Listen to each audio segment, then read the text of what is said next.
My name is Charles Fossay. Most people call me Chuck. I farm in the Starbuck, Manitoba area, and I've been with Ag-Chieve since March of 2003. I think it was the very first year, the second year, I was with David. I was at a meeting and I got a phone call. So I go out of the meeting, I'm talking to David, he says, I think the highs are in for canola. You better price them. So right away, phoned the elevator, locked in probably most of what I had in storage, because this was, I think, in February or March.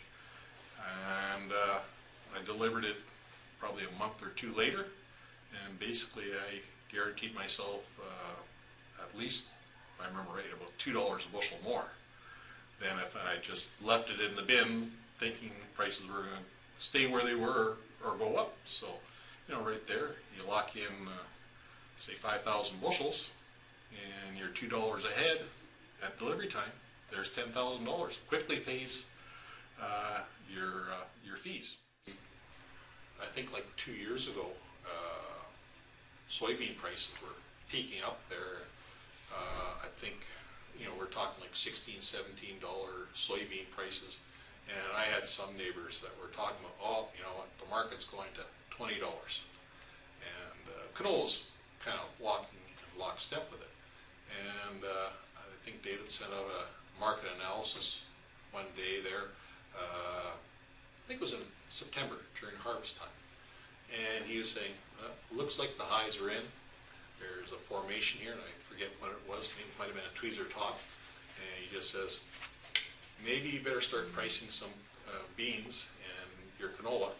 And I think I went out and I locked in about 100 tons of soybeans at right around $16, and that was pretty much the high. I think it might have went to $16.20 or $25, and then it just dropped right down to about $14.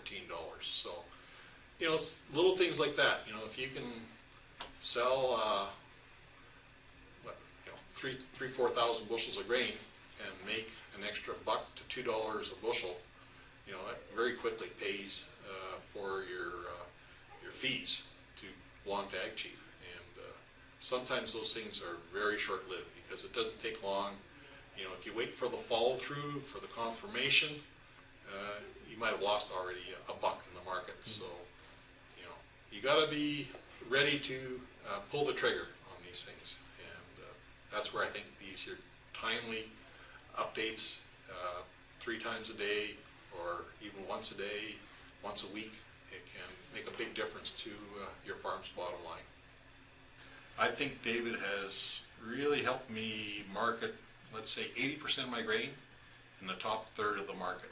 So I think that's really has kept me going, and at least, you know, put some more dollars in my pocket.